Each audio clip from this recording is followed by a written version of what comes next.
বাংলাদেশের প্রধানমন্ত্রী তারেক রহমান স্ত্রীর হাত ধরে প্রকাশ্যে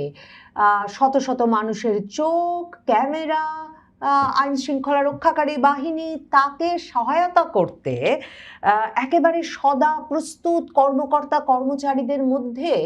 স্ত্রীর হাত ধরে এক হাতে আরেক হাতে কিনা স্ত্রীর মাথায় ছাতা ধরে হাঁটছেন। এ ছবি বাংলাদেশে প্রকাশিত হওয়ার পরে স্বাভাবিকভাবেই সর্বসাধারণের মন ছুঁয়ে গেছে। মানে প্রধানমন্ত্রী তারেক রহমান তার এই শত ব্যস্ততার মধ্যে স্ত্রীকে এতটা ভালোবাসেন, এতটা যত্ন করেন, তার চেয়েও বড় কথা সেই যত্ন সেই ভালোবাসা প্রকাশ করতে কিছুমাত্র দ্বিধা করেন না। সেটা একেবারে বাঙালিকে আলোড়িত করেছে খুব স্বাভাবিকভাবেই, কারণ আমরা বরাবর ছবি দেখেছি জাস্টিন ট্রুডোর সুন্দর পরিবার, বারাক ওবামার সুন্দর পরিবার, ডেভিড ক্যামেরনের সুন্দর পরিবার, মানে যেসব পরিবারের দিকে তাকালে চোখ ফেরানো যায় না এমন সব পরিবারের ছবি দেখেছি পশ্চিমের বিভিন্ন দেশ থেকে। তাদের প্রধানমন্ত্রী, তাদের প্রেসিডেন্টরা পরিবারের সাথে হাস্যোজ্জ্বল ছবি, প্রেমময় ছবি, স্ত্রীকে যত্ন করবার, ভালোবাসবার বিভিন্ন প্রকাশ দেখিয়ে আমাদের মনকে আর্দ্র করেছেন বটে, কিন্তু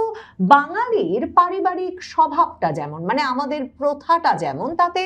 বাবা মা ভাই বোন কারো প্রতি ভালোবাসা মুখেও প্রকাশ করবার তেমন রীতি নাই, আর প্রকাশ্যে স্বামী বা স্ত্রীর প্রতি ভালোবাসা দেখানো, বিশেষ করে বাঙালি পুরুষের স্ত্রীর প্রতি ভালোবাসা দেখানো একরকম নিষেধ। কারণ বাংলায় রীতিমতো শব্দ আছে স্ত্রৈণ,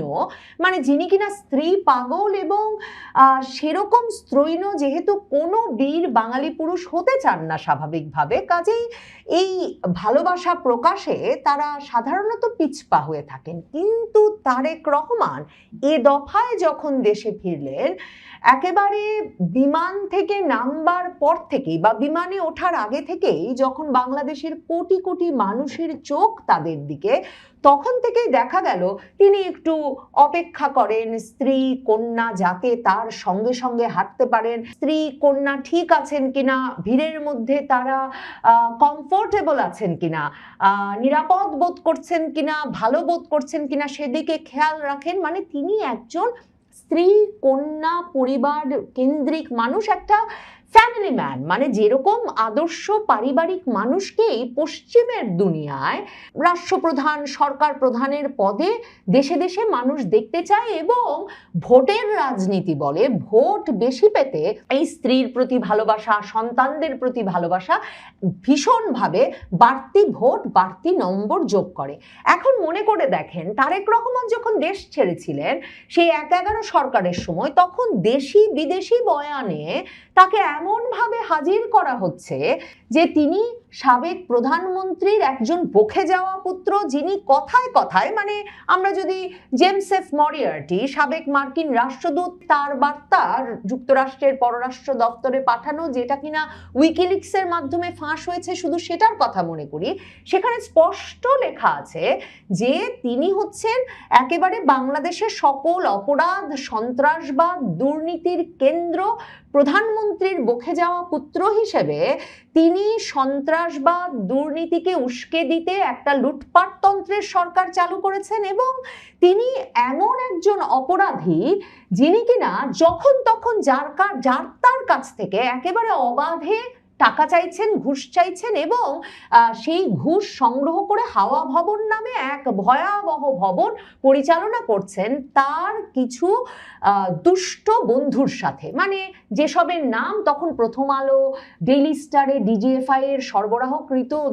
দলিলের ভিত্তিতে প্রকাশিত হয়েছিল, মানে লুৎফুজ্জামান বাবর, গিয়াসউদ্দিন আল মামুনের মতো বন্ধুদের নিয়ে একজন বকে যাওয়া প্রধানমন্ত্রী পুত্র হাওয়া ভবনের মতো একটা দুর্নীতি সন্ত্রাসের কেন্দ্র পরিচালনা করেন। এই তো তারেক রহমানকে পরিচিত করিয়ে দেওয়া হয়েছিল আমাদের সাথে। এমন একজন পাবলিক ইমেজের অধিকারী যখন ১৭ বছর নির্বাসন শেষে দফায় রাজনীতিবিদ হিসেবে ফিরলেন, আমরা দেখলাম তার ব্যারিস্টার কন্যা এবং উচ্চশিক্ষিত ডাক্তার স্ত্রী, যিনি কিনা বাংলাদেশের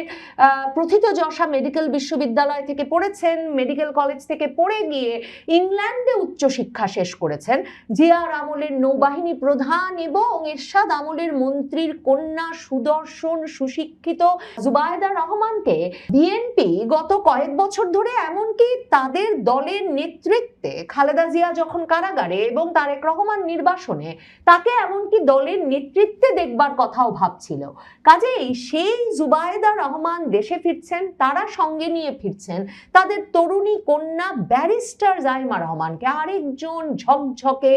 উচ্চশিক্ষিত তরুণী, যিনি কিনা বাবার সঙ্গে ফিরছেন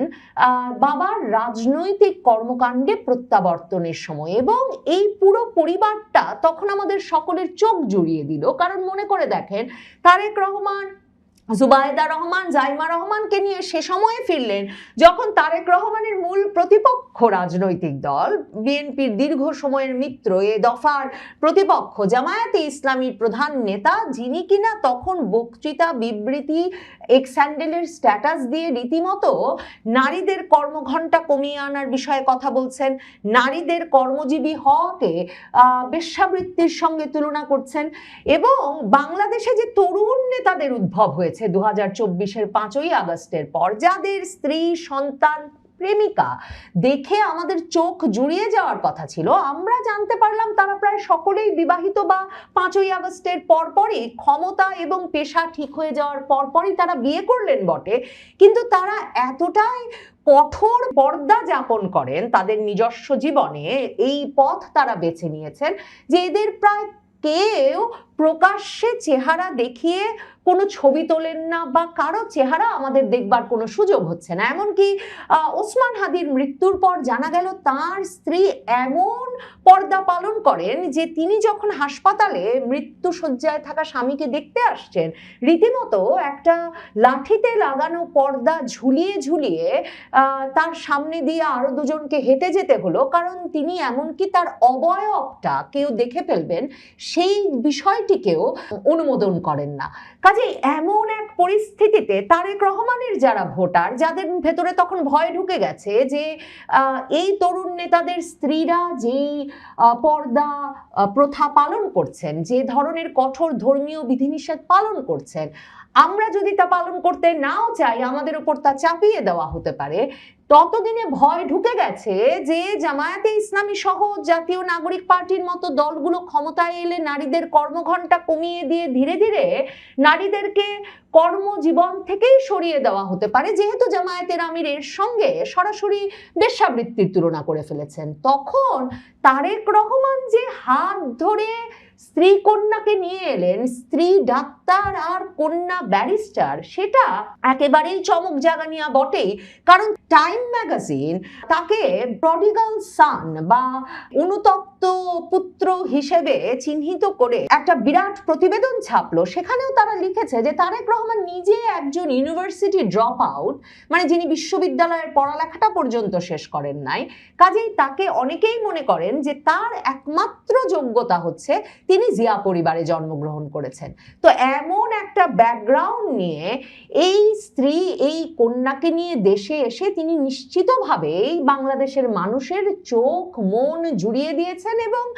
খুব স্বাভাবিকভাবেই এখনো তাই এটা বিরাট আলোড়ন তৈরি করছে যখন মাঝে মাঝেই তারেক রহমান স্ত্রী কন্যা নিয়ে সিনেমা দেখতে চলে যাচ্ছেন, থিয়েটার দেখতে চলে যাচ্ছেন, জাইমা রহমান কোথায় বই পড়ছেন, কোথায় বই কিনতে যাচ্ছেন, কখন ক্রিকেট খেলা দেখতে যাচ্ছেন, সবকিছুর বিস্তারিত বিবরণ যেমন সংবাদ মাধ্যমে পাওয়া যাচ্ছে। জানেন কিনা জানি না, চ্যানেল আইয়ের যে মালিক এবং অন্যতম মালিক ফরিদুর রেজা সাগর, শিশু সাহিত্যিক, তিনি রীতিমতো জাইমা রহমানের পাঠাভ্যাস নিয়ে, বই পড়া নিয়ে একটা বইও লিখে ফেলেছেন। আর বাংলাদেশের সংবাদ মাধ্যমে এই কদিন আগে সিলেট সফরের সময় যখন প্রধানমন্ত্রী তারেক রহমান জুবায়েদা রহমানের হাত ধরে স্ত্রীর মাথায় ছাতা ধরলেন,